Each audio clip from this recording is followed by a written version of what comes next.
사랑하는 성도님들 안녕하세요. 오늘은 시편 119편 130절 말씀으로 시작을 해보려고 합니다. 주의 말씀을 열면 빛이 비치어 우둔한 사람들을 깨닫게 하나이다. 참 귀한 말씀이에요. 이 말씀을 보면요, 우리가 말씀을 펼칠 때 하나님은 우리에게 당신의 빛을 비추어 주신다라고 하십니다. 그리고 그 빛은 우둔한 우리들에게 깨달음을 주신다라고 하세요. 우리가 가야 할 길이 어느 곳인지, 또 붙잡아야 될 진리가 무엇인지, 영원한 생명이 누구에게 있는지를 깨닫게 하십니다. 우리를 사랑하시는 하나님의 마음을 더 깊게 알게 하시고 세상을 분별할 힘을 또한 주시죠. 그래서 우리 멈추지 말고요, 하나님의 말씀을 열어가기를 소망합니다. 늘 주님의 빛이 우리를 비춰 주실 줄 믿습니다.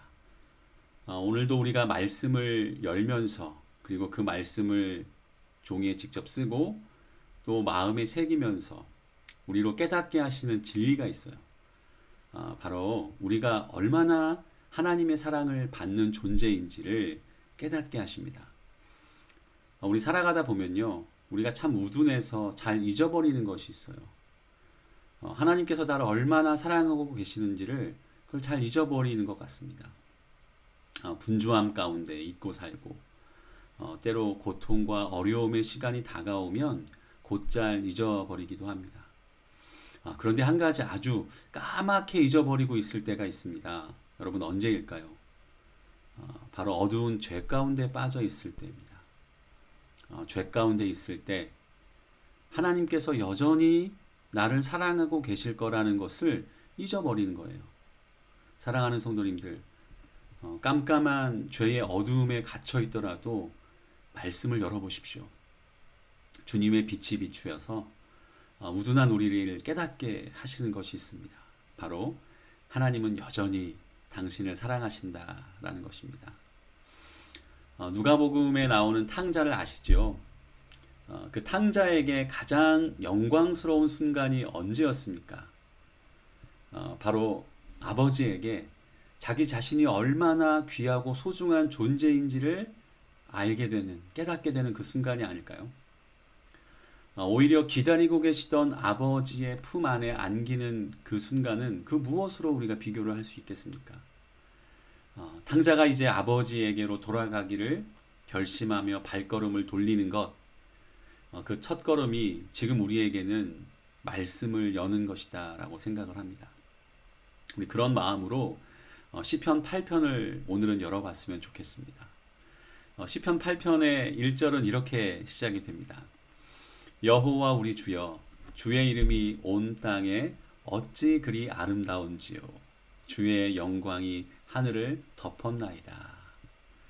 여러분, 다윗은 하나님이 만든 이 세상을 보면서 주님의 아름다움을 보았습니다. 하늘 가득한 주의 영광을 보았죠. 여러분, 우리도 참 바쁘게 살아가지만 이 아름다움을 꼭 볼 수 있어야 하겠습니다. 그리고 그 영광을 찬양할 수 있어야 되겠습니다. 철학자 키에르케고르가 이런 이야기를 해줬어요. 캄캄한 시골길을 한 농부가 등불을 켜고 마차를 몰고 갑니다. 그런데 불행히도 이 농부는 마차에 켜놓은 등불 때문에 아름답게 빛나는 밤 하늘을 보지 못했대요. 이 얘기를 하면서 이렇게 설명을 해줘요. 세상에서 누리는 즐거움, 또 세상에 사람들이 말하는 즐거움은 그것이 고급하든 아니면 저급한 즐거움이든 간에 이 농부가 마차에 켜고 다니는 등불과 같은 것이다 라는 설명을 해줍니다. 참 이 이야기가 우리의 삶에서도 일어날 수 있는 이야기일 수 있죠. 그래서 이 시간 간절히 바라기는 여러분이 하나님의 말씀을 쓰고 마음에 새기면서 우리의 눈도 열릴 수 있기를 소망합니다. 그래서 우리도 그런 고백을 할 수 있었으면 좋겠어요. 다윗처럼 여호와 우리 주여, 주의 이름이 온 땅에 어찌 그리 아름다운지요. 주의 영광이 하늘을 덮었나이다 라고 노래할 수 있었으면 좋겠습니다. 그런데 그 아름다움이 누구를 위한 것일까요? 놀라운 말씀이 3절에 이어지죠. 주의 손가락으로 만드신 주의 하늘과 주께서 베풀어 두신 달과 별들을 내가 보오니. 와, 주님께서 만드신 하늘, 달과 별들이 다 우리를 위해 베풀어 주신 것이라고 하십니다. 그래서 이렇게 4절은 이어져요. 사람이 무엇이간데 주께서 그를 생각하시며 인자가 무엇이기에 주께서 그를 돌보시나이까. 여러분, 여기서 생각하시며 라는 것은 영어로 mindful이라고 해요. 바로 마음에 둔다라는 것이죠. 또 돌보시나이까는 그 단어는 히브리어로 파카드라는 단어예요. 그 뜻이 주의 깊게 돌보다입니다. 하나님께서 당신의 마음을 우리에게 두셨다라고 하시고, 그리고 주의 깊게 돌보신다라고 하십니다. 이 얼마나 깊은 사랑의 표현인지 모르겠습니다.